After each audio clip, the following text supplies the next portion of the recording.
Setelah pertempuran besar yang menggoncang dunia, sang pahlawan Leo yang merupakan bagian dari manusia buatan, Demon Heart, berhasil berdiri sebagai penyelamat umat manusia dari generasi ke generasi untuk melindungi ibu kota Renailes dan melindungi batu petapa yang suci. Ia telah mengalahkan sang ratu iblis Echidna dan menggagalkan invasi para iblis ke dunia manusia. Namun kemenangan itu tidak menuai tepuk tangan atau sanjungan. Justru sebaliknya, manusia menatapnya dengan kecurigaan. Sebagai makhluk yang terlalu kuat dan terlalu sempurna, Leo dianggap ancaman baru bahkan oleh mereka yang diselamatkannya.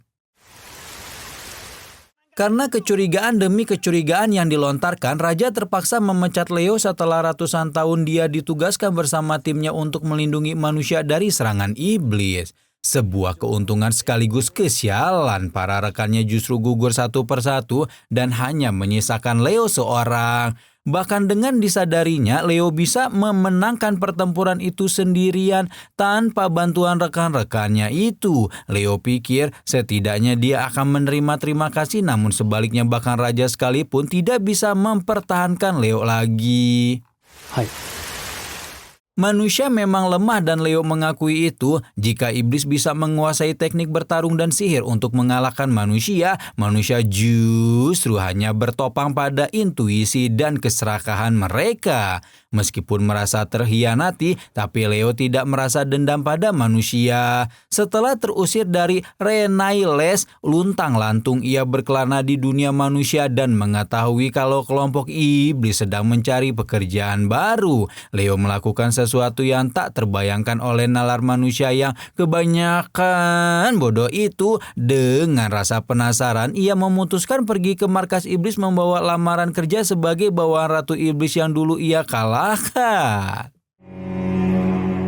Sesampainya di sana, benteng iblis terlihat compang-camping, dinding penuh retakan, atap bocor, dan pasukan iblis tampak seperti veteran perang yang kelelahan menunggu nasib. Ratu Echidna tidak berada di atas tahta kemenangan, melainkan di tengah tumpukan laporan kegagalan logistik. Ia tampak lebih seperti direktur perusahaan bangkrut daripada penguasa kegelapan.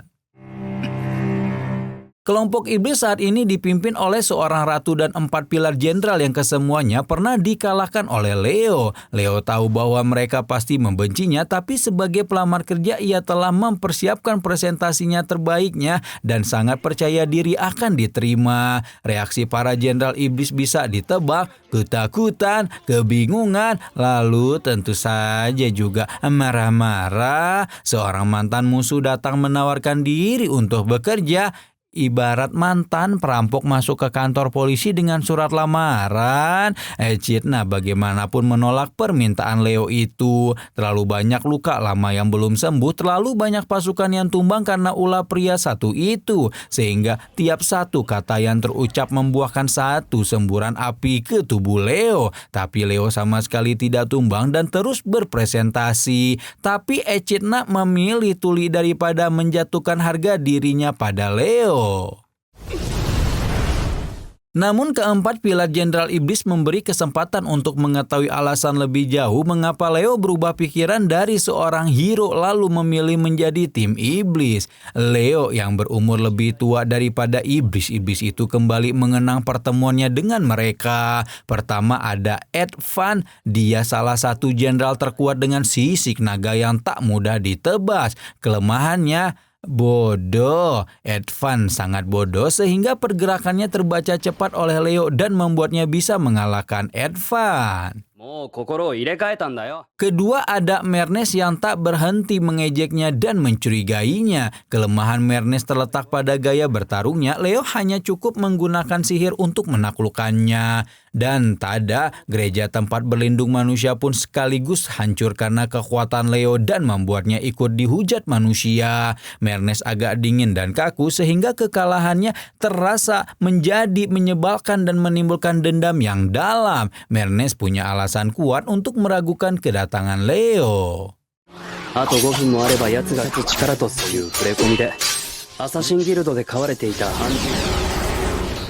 Ketiga ada Lily, dia paling kecil dan cerewet. Ada Filthy, Leo paling gelisah saat berada di dekatnya karena dia terus melamar dan menggoda Leo agar mereka menikah. Menggeda lagi. Untuk mendistraksikan Leo menyuruh Lily untuk cepat dewasa dulu. Pertemuan Leo dan Lily lebih dramatis. Saat bertemu, Lily sedang hilang ingatan dan mengamati Leo yang baru selesai bertarung. Leo tahu kalau Lily dari kelompok kuat bisa dilihat dari ekor dan penampilannya. Leo lalu memelihara Lily tanpa tahu suatu hari ingatannya kembali dan membuat mereka bertarung sangat singkat namun memberi beban berkepanjangan karena di suku Lily ternyata orang yang berhasil mengalahkan bagian suku itu artinya mereka berjodoh. Dan beginilah jadinya Lily tidak berhenti mengekori Leo sambil membahas pernikahannya. Dan yang paling menggoda adalah Steina. Dia cantik, terlihat dingin, dan tentu menawan. Karena sikap dinginnya Leo selalu penasaran dan membuatnya terus mengejek kekalahan Steina. Dan tiap kali diejek Steina tentu merasa kesal karena semua orang tahu cara kalah Steina adalah yang paling memalukan. Karena dia seorang penyihir, Leo malah mengunci sihir Steina dan membuatnya tak sempat melawan karena dia tidak tahu cara bertarung fisik. Layaknya perempuan, meskipun seorang demon, karena malu Steina malah menangis ketika Leo mengunci sihirnya dulu. Steina yang kesal pun menutup percakapan itu dan segera menanyakan apa alasan Leo ingin bergabung. Leo merasa gelisah karena memang pada dasarnya walaupun benar dia diusir oleh manusia, tapi alasan itu bukan yang paling utama mengapa dia datang mendaftar menjadi tim iblis. Leo lalu mengatakan bahwa dia hanya ingin balas dendam pada manusia dengan cara membantu kelompok iblis. Dan untuk membuktikan ucapannya, dia diperkenankan magang selama 1 bulan. Keesokan harinya, dengan semangat Leo mendatangi kamar Steina sebelum dia bangun dan mengamati apa saja yang ada di kamar itu dan apa saja yang dikerjakan olehnya. Steina yang masih tidur pulas dengan pakaian menggoda iman kalian semua dibangunkan oleh Leo yang iseng mengganti suaranya dengan suara Echidna. Berhasil, Steina langsung bangun dan ia langsung marah dan sangat malu saat tahu kalau ada laki-laki yang masuk ke kamarnya tanpa izin dan melihat penampilannya saat itu. Leo sama sekali tidak terusik dan bahkan tidak terpikirkan alasan mengapa Steina malah marah-marah yang membuat Leo semakin menggodanya. Steina pun meredam diri dan berganti pakaian. Dia lalu membahas ulang alasan mengapa Leo datang ke sana pagi-pagi. Leo lalu membahas segala teknik di benteng iblis yang menurutnya tidak efektif. Pertama, dia mengkritik karena di tengah kesibukan Steina, dia masih harus menyempatkan diri untuk mengisi sistem sihir internal yang memakan 2 jam. Steina buru-buru meralat karena katanya itu hanya dilakukan setengah jam. Dengan pede Leo menawarkan diri untuk menggantikan Steina. Steina awalnya ragu, tapi karena Leo masih magang dan harus diberi pekerjaan, dia pun memberi izin pada Leo. Saking semangatnya, Leo lalu mengganti penampilannya agar tidak ketahuan. Dengan pakaian serba besi, dia menyebut namanya sebagai kesatria Onyx. Lalu dengan semangat dia pergi ke ruang pengisian daya dan tidak sengaja berpapasan dengan Dianete di depan pintu kerja Steina. Leo mengerjakan tugas lebih sebentar dari yang diduga Steina. Lalu dia menguji kesabaran Steina dengan bersantai sampai sejam lebih. Steina yang jengkel pun memarahi Leo. Namun tepat waktu, Dianete datang dan melaporkan kalau dia sudah mengisi daya sihir. Leo lalu menjelaskan kalau Steina terlalu strict pada pekerjaannya padahal dia bisa membagi pekerjaan itu ke pekerja lain. Namun, Leo tidak hanya ingin memperbaiki infrastruktur, ia ingin memahami alasan di balik perang ini. Ia mulai menggali masa lalu Echidna, menelusuri motif sang ratu iblis datang ke dunia manusia. Ternyata invasi yang dilakukan bukanlah demi kekuasaan semata. Ras iblis yang ditolak oleh dunia manusia hanya ingin mencari tempat hidup setelah dunia mereka sendiri rusak. Berikutnya Leo lalu ditugaskan untuk menemani Lily mengirim logistik. Dan bagi Leo itu yang terburuk karena Lily sangat tidak dewasa dan tidak efisien. Bahkan pelaporannya sangat tidak rapi. Leo menyadari kelemahan Lily karena dia tidak mau bekerja sama. Dia lalu menguji Lily agar sama-sama Lily tersugesti untuk bekerja sama melakukan pengiriman logistik. Dan kali itu berhasil setelah Leo hampir gagal karena pengujiannya pada Lily saat dia meminta Lily untuk mencari obat untuknya ke gunung. Untungnya walaupun Lily gagal dalam ujian itu, tapi Lily memahami apa yang ingin disampaikan oleh Leo. Setelah Leo kembali ke istana, dia membanggakan diri bagaimana dirinya berhasil meyakinkan Lily dan mengubah teknis pengiriman logistik agar lebih efisien di depan Steina. Dia agak mengeluhkan mengapa harus Lily yang mendapat tugas sebesar itu. Tapi Steina lalu menjelaskan bahwa karena Lily adalah alasan istana ini bisa kembali terasa hidup. Lily menanam bunga yang indah di istana. Keceriaannya membuat Echidna tersentuh dan membuatnya yakin bahwa dengan mempertahankan Lily maka mereka akan segera sampai di tujuan mereka.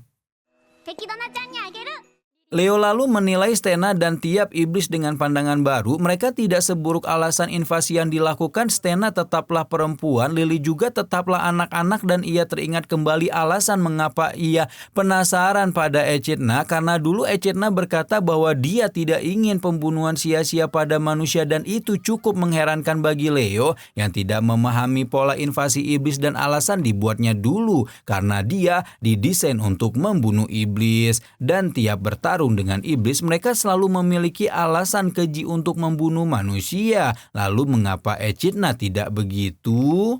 Leo makin merasa cocok berada di antara para iblis, dan ironisnya di benteng yang penuh dengan batu, tengkorak, dan jubah hitam inilah ia menemukan tawa, kerjasama, bahkan harapan. Suatu pagi para jenderal berdebat sengit soal warna baru, tirai ruang strategi, dan sebuah debat yang sama sekali tidak penting namun memperlihatkan suatu hal, yaitu mereka mulai merasa hidup kembali. Leo sendiri mulai mempertanyakan arti hidupnya. Dalam kilas balik yang kelam namun penuh gaya narasi satir, ditampilkan bagaimana ia dulunya membasmi ribuan monster dengan ekspresi datar. Setiap kemenangan hanya membuka pintu pertempuran berikutnya. Ia mencoba pensiun namun selalu dipanggil kembali, dan dunia tidak mengizinkan pahlawan berhenti karena kedamaian membutuhkan ancaman untuk mempertahankannya. Dan kisah soal kesatria Onyx menembus telinga Echidna dengan cepat. Dia lalu mengundang Leo untuk makan bersama, dan Leo sudah bersiaga kalau Echidna mengetahui identitasnya, dan dia bahkan membuat beberapa rencana mengenai kemungkinan Leo dikenali Echidna. Tapi Echidna malah tampak bodoh sekali di sini. Dia tidak mengenali Leo sama sekali, bahkan setelah topengnya dibuka. Leo lalu terpaksa mengarang-arang alasan dan cerita mengapa dia datang dan bergabung dengan tim iblis. Dia juga memamerkan diri bagaimana dia mencoba mempengaruhi penilaian Echidna dengan membuat sosis karena menurutnya makanan di sini sangat tidak enak.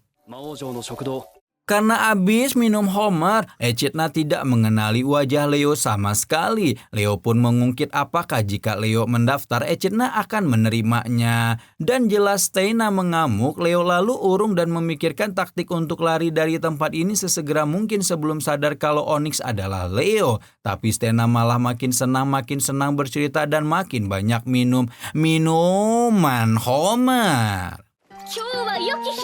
Keuntungan bagi Leo di sini selain tidak ketahuan Echidna, dia akhirnya tahu bahwa para iblis datang ke bumi untuk mendapatkan batu petapa. Batu itu memang diisukan menjadi penyebab kesuburan, dan di tanah iblis di dunia iblis sendiri hampir tidak ada kedamaian dan sumber daya alam. Kejatuhan iblis di tengah Tokyo ratusan tahun lalu memang menggemparkan dan merusak tatanan manusia, tapi dengan misi spesifik dan tulus itu, Leo memahami Echidna lebih dalam dan juga semakin yakin untuk bergabung dan membantu kelompok iblis. Di tengah suasana sentimen itu, Leo hampir mengakui identitasnya, tapi Stena dan Lily tiba-tiba datang dan berkata bahwa Melnes dan Edvan pergi dari istana. Setelah penemuan mengejutkan bahwa dua jenderal telah menghilang, Leo masih menyamar sebagai kesatria hitam Onyx mengambil inisiatif untuk mencari mereka. Namun seperti kebanyakan misi yang dijalankan oleh seseorang yang memiliki kelebihan kompetensi dan kekurangan kesabaran, misinya dimulai dengan kekacauan. Leo menemukan bahwa Edvard telah bersembunyi di sebuah desa terpencil menyamar menjadi petani dan menggembalakan kambing. Namun sayangnya kambing-kambing tersebut lebih pintar dari yang seharusnya. Mereka tidak hanya menolak digiring tetapi juga membentuk persekutuan rahasia melawan Edvard. Dalam prosesnya, Leo harus berpura-pura menjadi pengamat pertanian sambil menstabilkan ego seorang jenderal yang merasa gagal. Sementara itu Mernes memilih jalur yang lebih sentimental ala remaja 17 tahunan menyamar sebagai penulis puisi jalanan. Leo sudah mendekati Mernes dan mencoba melakukan pendekatan antar manusia dan ternyata Mernes mengalami krisis pendewasaan yang membuatnya mengkhawatirkan tugasnya sebagai pewawancara. Leo merasa takjub setiap orang di istana iblis memiliki kisahnya sendiri seolah-olah mereka sama berharganya seperti manusia. Lalu untuk melatih kemampuan komunikasi Mernes, Leo mencoba sebuah ide. Dengan sebel, Mernes menarik-narik ujung roknya tidak nyaman dan menatap kesal Leo karena mengajaknya menjadi seorang karyawan restoran. Kepala dapur terus marah-marah karena Mernes dianggap kurang cekatan dan kurang ramah. Mernes lalu mengeluh karena menurutnya ini tidak cocok untuk Mernes. Tapi Leo mengajarkan bahwa untuk menjadi bos maka seseorang harus merasakan dulu menjadi karyawan. Leo mengajarkan bagaimana caranya beradaptasi dan memahami isi kepala lawan bicara, bagaimana membentuk komunikasi dan membaur dengan orang lain. Restoran iblis juga seramai restoran manusia, mereka bahkan lebih barbar dan membuat Leo dan Mernes harus memahami perspektif iblis.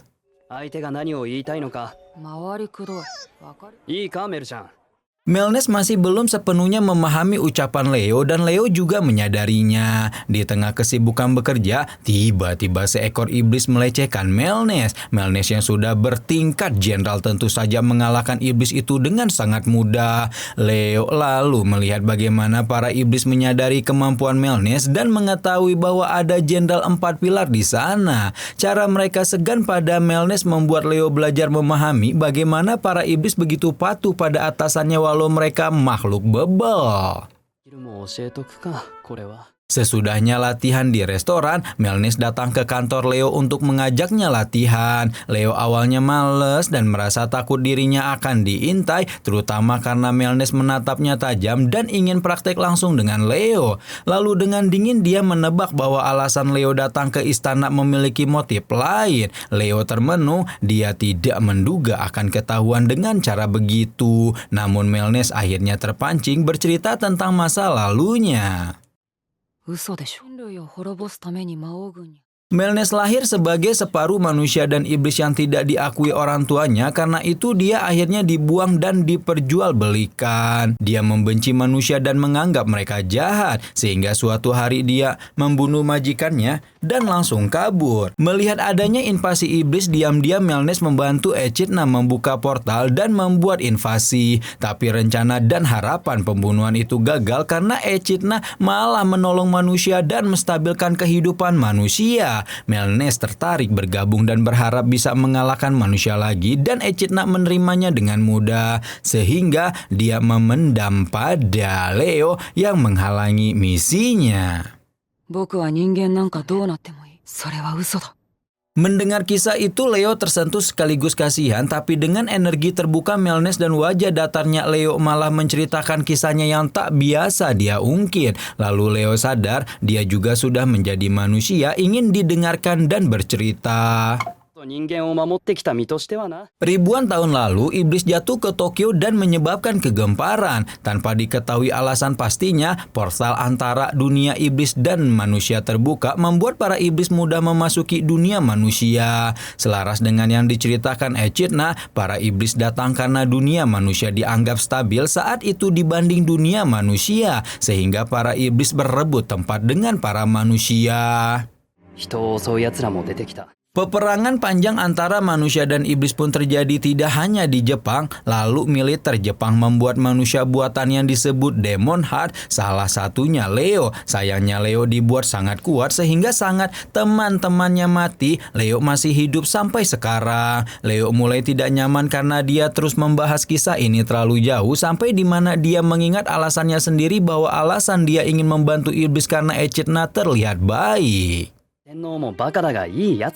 Leo terkejut karena dia bercerita sejauh itu, lalu dia bertanya kenapa Melnes tertarik pada kisah itu dan Melnes sambil berbaring menjawab kalau dia merasa Leo ingin menceritakan masa lalunya. Leo lalu merasa berhasil membentuk karakter Melnes dan membantunya berkomunikasi. Julieta, anaknya Edvan, mengeluh karena sikap ayahnya yang begitu keras. Itu menghambat setiap perjodohan dan membuat Edvan begitu berambisi untuk melatih bawahannya dengan sangat keras. Leo yang mendengar itu pun memahami bahwa masalah Edvan lebih kepada harga diri dan ego, makanya dia memutuskan pergi dari istana. Di sebuah pertambangan, tiba-tiba terdengar kabar bahwa ada sebuah robot aneh ditemukan. Leo segera datang dan tahu bahwa itu robot yang dibuat manusia di zamannya pada tahun sekitar 2060-an. Robot itu sangat kuat dan bisa mengalahkan iblis manapun. Lalu Leo terpikir bahwa untuk menaklukkan Edvan, dia akan mencoba menggunakan robot ini. Edvan tengah melatih anak buahnya dengan keras. Dia terus berteriak bahwa mereka lemah dan kurang bekerja keras. Edvan tidak menyadari bahwa kekuatannya adalah kelemahannya sendiri. Dia berbadan besar dan tentu saja kekuatannya tidak sama dengan para anak buahnya. Tapi Edvan tidak menerima ide tersebut dan menganggapnya alasan. Dia merasa bahwa dia sudah bekerja keras, makanya dia menjadi kuat dan dia menganggap semua orang harusnya sama. Leo dengan cerdik lalu membawa robot datang ke tempat latihan menariknya. Tidak ada satupun makhluk yang tahu apa benda yang menyerang mereka. Satu persatu iblis melawan tapi mereka tumbang dan hanya tersisa hanya Edvan seorang. Sambil menyamarkan diri, Leo mengamati gerak-gerik Edvan dan mencoba membaca pergerakannya. Sayangnya Edvan tidak tahu sama sekali tentang robot itu, seperti laser, pedang yang terbuat dari logam kuat, bahkan bagaimana robot itu bisa membaca pergerakan Edvan. Leo bersungut-sungut kaget karena tidak menduga bahwa iblis zaman sekarang tidak tahu tentang serangan robot. Melihat robot itu terkubur di goa, semuanya harusnya tahu bahwa pernah ada robot secanggih ini untuk mengalahkan iblis. Sayangnya robot itu agak konslet dan membuatnya hampir mengeluarkan laser yang hampir mencelakai Edvan. Leo dengan penuh semangat mencoba untuk berteriak dan yang tadinya mau bersembunyi menjadi ketahuan bahwa dia ikut membantu Edvan. Dia memberitahu Edvan untuk menghindari robot itu dan lasernya. Karena sekuat apapun, Edvan tidak bisa mengalahkan robot itu dengan kekuatan lasernya. Edvan tadinya tidak mengerti tapi mengikuti instruksi Leo. Lalu dengan berani dia menghancurkan pedang robot itu dan menghindari laser. Meskipun berhasil, Leo menggunakan taktik serupa yang digunakan oleh Edvan untuk menyindir anak buahnya. Dia berkata bahwa Edvan sangat payah karena tidak pernah belajar tentang adanya robot dan penggunaan laser, padahal robot itu adalah yang berhasil menghancurkan iblis di masa lalu. Julieta tidak terima sang ayah dimarahi, tapi Leo terus mencecar dan berkata bahwa seharusnya Edvan belajar, berharap bahwa Edvan tahu kalau tidak semua orang punya pengetahuan yang sama. Dengan insiden itu, Edvan akhirnya sadar bahwa gaya memimpinnya sangat buruk. Tanpa diduga, robot-robot lain yang tersembunyi dan konslet justru terpanggil ke lokasi Edvan karena dianggap sebagai sinyal bahaya. Leo yang menyadari kekacauan itu mulai panik. Satu robot saja sudah pusing, apalagi menghadapi 3 lainnya. Tapi Echidna dan yang lain ternyata sedang mengalahkan robot itu, dan dengan bantuan Edvan, Leo dan Julieta, mereka pun menolong Echidna yang kesulitan menahan robot, dibantu oleh Steina dan juga Lily. Setelah pertarungan sengit selesai, Edvan pun kembali diundang ke Istana Iblis untuk menjadi jenderal kembali, dan Edvan pun dengan senang hati menerimanya. Leo sedang membaca buku dengan tenang di kamarnya saat Stena tiba-tiba masuk. Dia berkata bahwa Echidna mengundang Leo untuk bertemu. Leo agak terkejut dan panik, tapi Stena meyakinkan bahwa semua baik-baik saja. Stena lalu tanpa sengaja melihat judul buku yang dibaca Leo, yakni Eadbrad si Perantara. Stena mengira bahwa Leo membaca itu untuk bisa mendekati Echidna. Leo tidak menyangkal meskipun dia tahu soal itu. Karena alasan Leo membaca buku itu karena dia mengenal Eadbrad, dia bahkan menertawai fisik Eadbrad yang sangat berbeda di buku itu dengan aslinya. Ingatan Leo kembali ke tahun 2060 saat bumi baru hancur oleh iblis. Eadbrad adalah seorang iblis yang jatuh ke Tokyo dan ditemukan oleh Leo. Leo hampir membunuh Eadbrad, tapi dengan cerdik Eadbrad menghambatnya dan mencoba menceritakan segala hal tentang dunia iblis yang membuat Leo batal membunuhnya.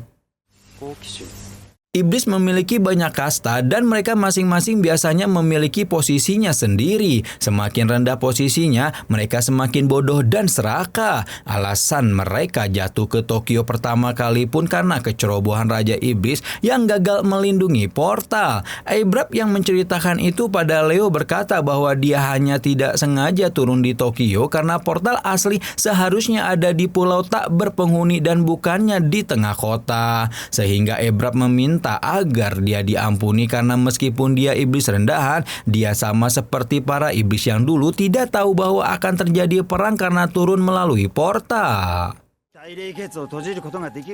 Leo menilai bahwa Eadbrad cerdik, dia punya banyak informasi yang dibutuhkan manusia untuk mengalahkan iblis sendiri dan bahkan menutup portal. Lalu Leo pun mengulurkan tangan dan membantunya bangun. Eadbrad agak cemas karena mengira Leo pura-pura, tapi Leo tertarik mengetahui lebih banyak soal iblis.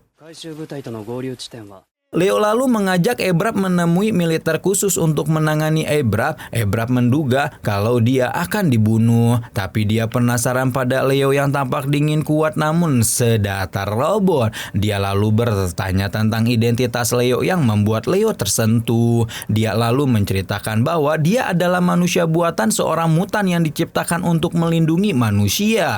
Dia diciptakan kuat, tapi prosesnya untuk menjadi manusia tidak sama dengan manusia lain, sehingga dia tidak familiar dengan perasaan manusia. Eadbrad lalu bertanya apakah Leo bahagia. Bagi Eadbrad, kehidupan yang dimiliki Leo sangat menyedihkan. Bagi Eadbrad, perang akan berakhir dan kalau iblis tak pernah turun kembali ke bumi, artinya Leo tak punya arti hidup lagi. Leo agak bimbang, dia tidak berpikir bahwa perang akan berakhir begitu saja. Tapi bagi Eadbrad, perang pasti usai dan masa serta momen di mana Leo melindungi manusia pasti berakhir. Apalagi Leo diciptakan abadi dan itu pasti menyulitkannya. Leo terdiam lama dan memahami ucapan Eadbrad. Dia berterima kasih pada Eadbrad karena telah membuatnya menjadi sedikit lebih manusiawi.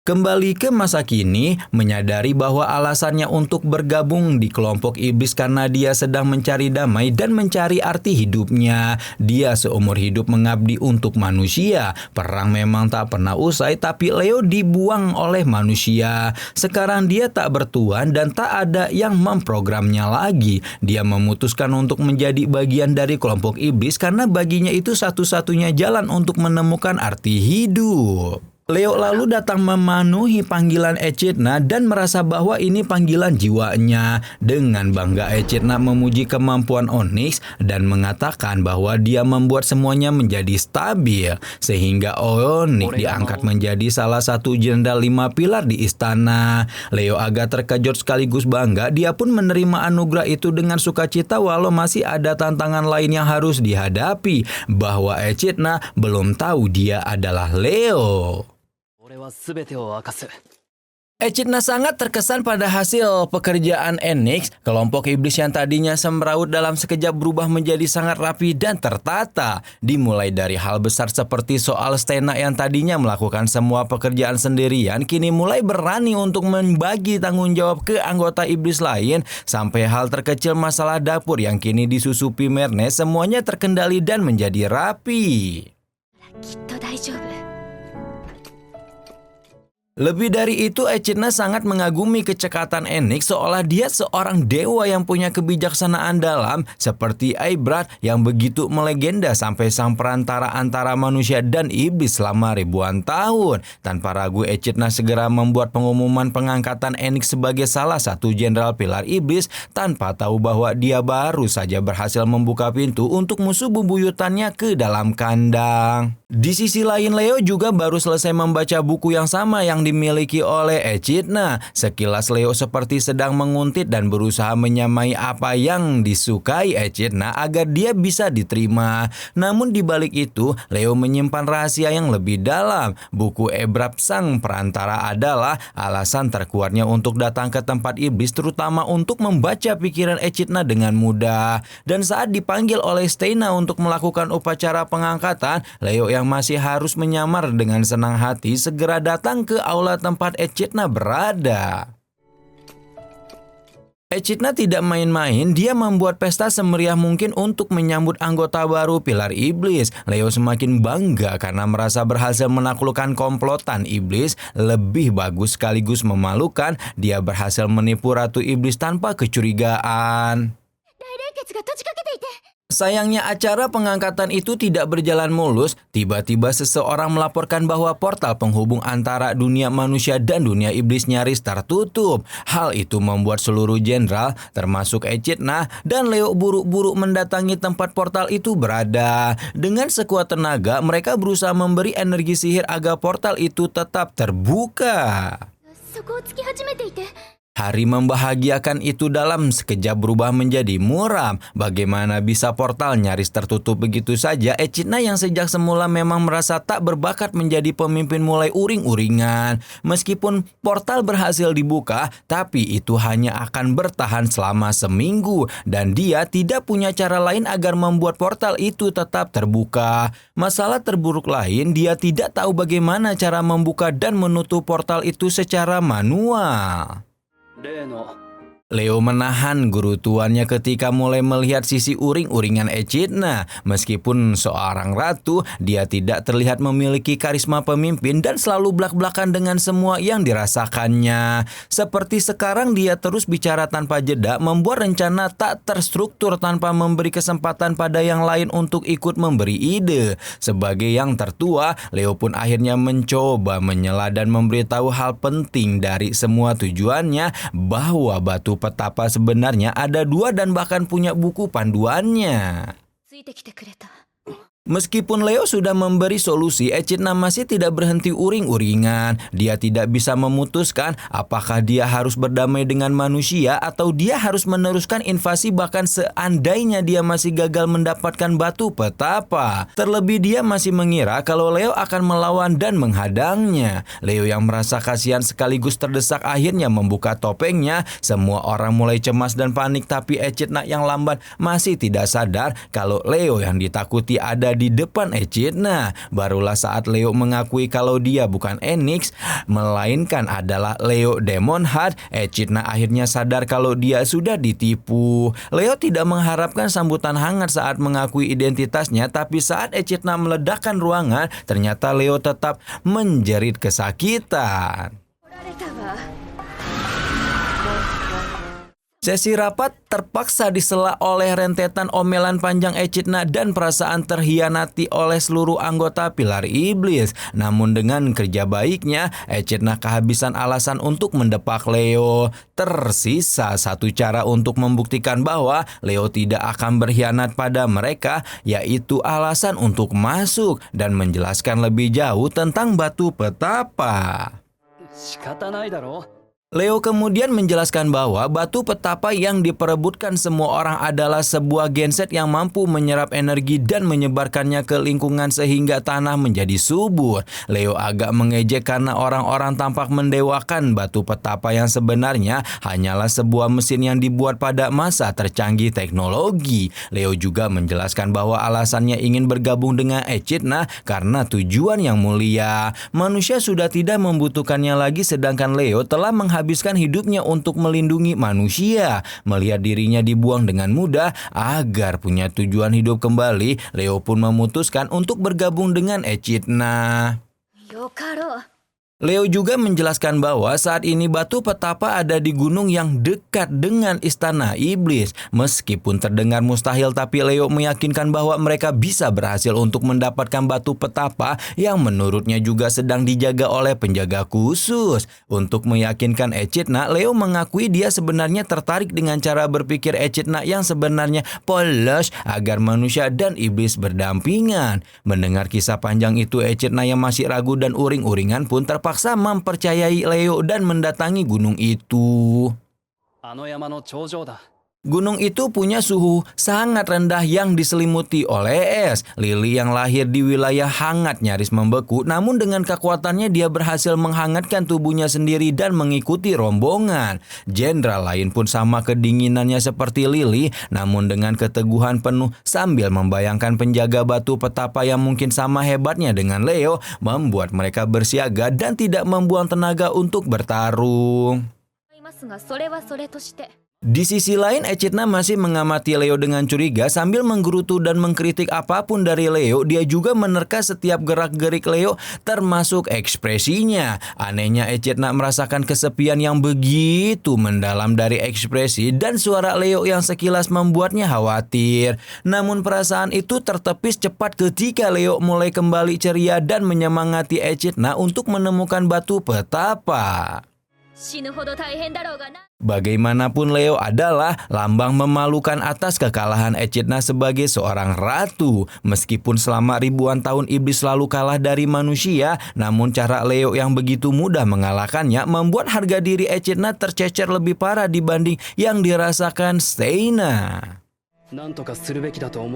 Setelah berjalan sangat jauh, Leo kemudian berbalik dan mengumumkan bahwa mereka sudah sampai. Para iblis terbengung dan menatap Leo bingung. Tidak ada siapapun di sana, bahkan tidak terlihat tanda-tanda adanya batu petapa yang dibicarakan. Dan tanpa diduga, Leo memperkenalkan diri sebagai penjaga batu petapa itu. Semua orang, terutama Echidna, tercengang. Dia sudah menduga bahwa Leo hanya pura-pura dan berniat untuk menjebaknya.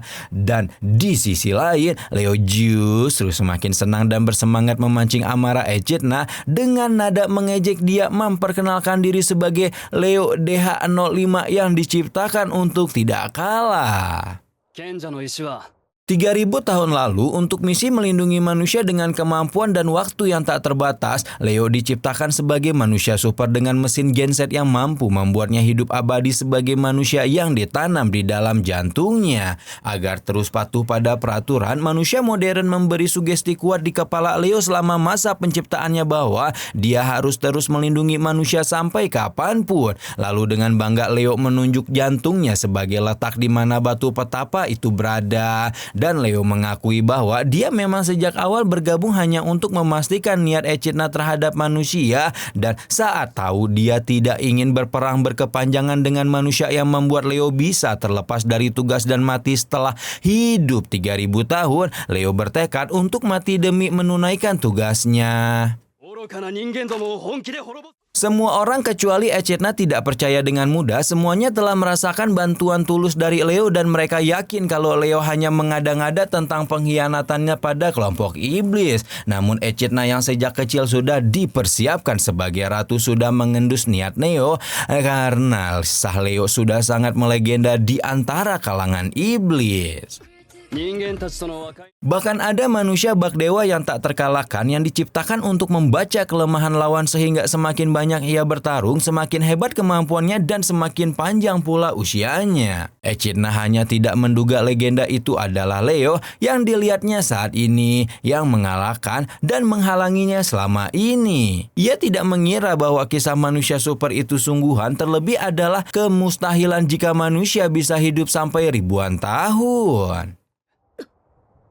Dan Leo tahu betul bahwa kelemahan para iblis di hadapannya adalah ketidaktahuan masa modern manusia. Perkotaan megah, robot-robot canggih, bahkan kecepatan transformasi yang tak terbayangkan oleh manusia saat ini. Dengan ketidaktahuan mereka, Leo bisa menipu iblis sekalipun yang tidak tahu kalau manusia pernah menciptakan manusia abadi seperti Leo.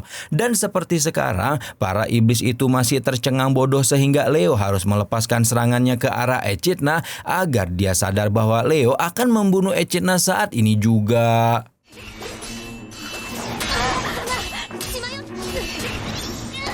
Meskipun jadi yang paling menentang Leo, namun Echidna mengendus hal aneh dari Leo dan segala ceritanya, yaitu untuk apa dia membantu para iblis sampai melatih Advan, membujuk Mernes, dan membereskan masalah Stena dan Lily kalau tujuannya untuk membunuh Echidna. Jebakan ini tidak terasa masuk akal bagi seseorang yang tak terkalahkan.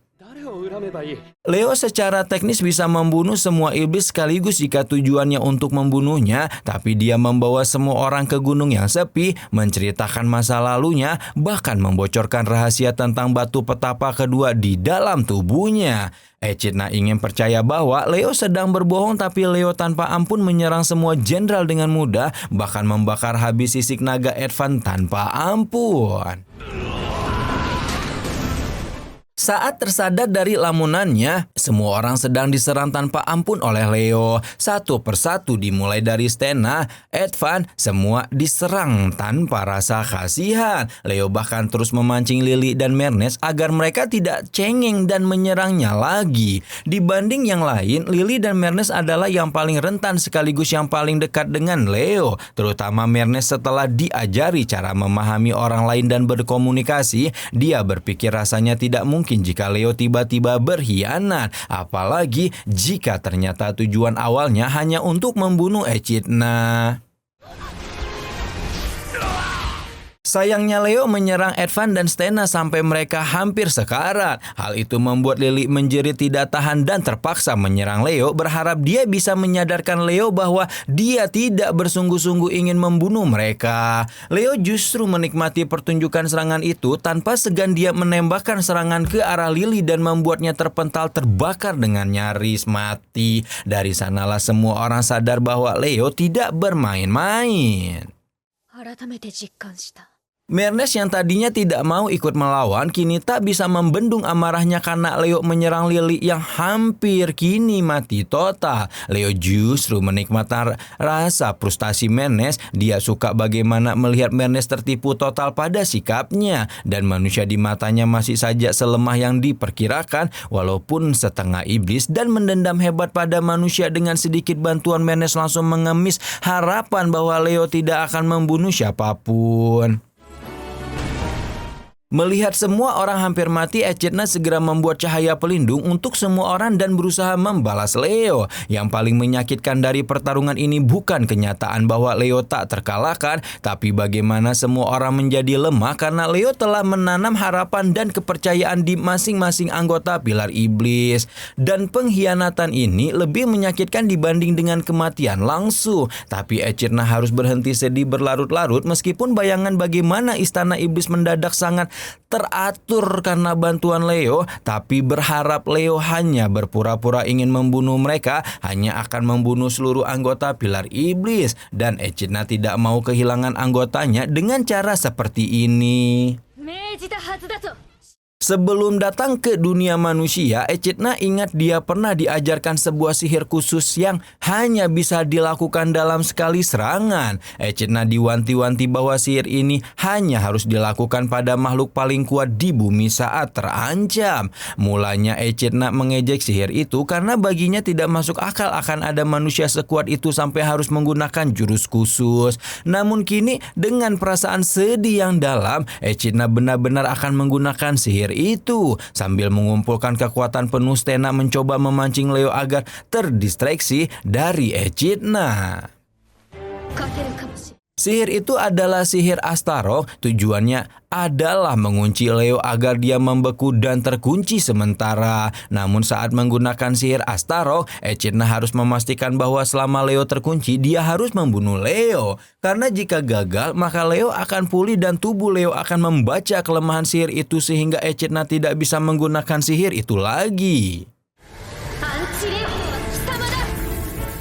Dan ketika Echidna sudah siap menyerang Leo, tiba-tiba saja Leo tersenyum, bahkan Echidna terlambat menyadari bahwa sebenarnya Leo bisa menghindari serangan Echidna. Tapi dia hanya diam dan tersenyum. Echidna pun mengerti bahwa Leo hanya berniat bunuh. Dengan dugaan Echidna benar, Leo menikmati sensasi tak berdaya yang tak pernah dirasakannya. Tubuhnya dirancang untuk beradaptasi dengan sihir dan semua teknik berkelahi manusia. Sehingga sebesar apapun serangan yang diterimanya, Leo bisa dengan cepat membaca jurus itu dan membaca titik lemahnya. Lalu otaknya akan mencari solusi serangan dan menggunakan jurus itu meskipun hanya sekali melihatnya seperti manusia. AI dan sengatan sihir itu membuat Leo untuk pertama kali tahu rasanya sekarat dan kesakitan bahkan mungkin kematian. Sebagai manusia, lambat laun Leo mulai mengkhianati tugasnya dan merasa egois. Dia hanya merasa berguna saat dunia hancur, lebur, dan penuh peperangan. Seperti yang dikatakan Abraham, Leo akhirnya tumbuh sebagai manusia kesepian dan egois. Dan keegoisan itu membawa kegelisahan karena dia didesain untuk membuat dunia aman. Namun kemana Leo harus pergi dan siapa dirinya jika dunia akhirnya berdamai? Dan lambat laun, Leo merasa bahwa dia adalah ancaman bagi manusia itu sendiri.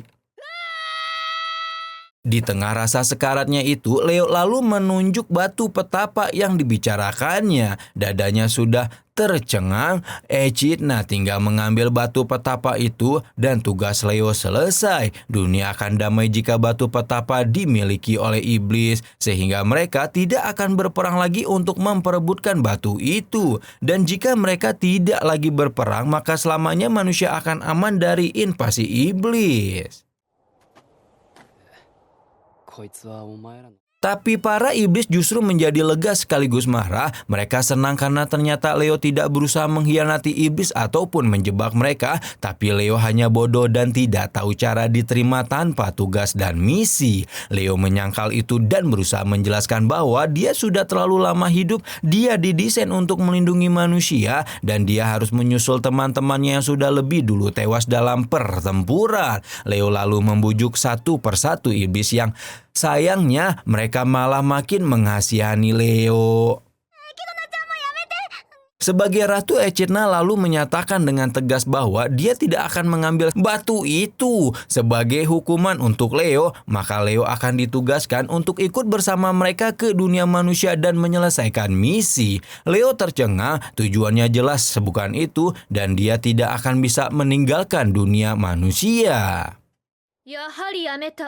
Dengan tidak berperi keiblisan, Echidna membuat Leo tak berkutik. Leo lalu diperintahkan untuk kembali ke istana dan Leo jelas menolaknya. Tapi semua iblis di sana meyakinkan bahwa Leo bisa melepas tugas itu dan tugas-tugas itu tidak nyata dan Leo bisa melepaskannya. Iblis-iblis itu sehangat Ebrat, tapi Leo tidak tahu cara melepas tugasnya. Mernes lalu menyela dan meminta Leo untuk memejamkan mata dan mengingat ulang dari mana asal tugas itu.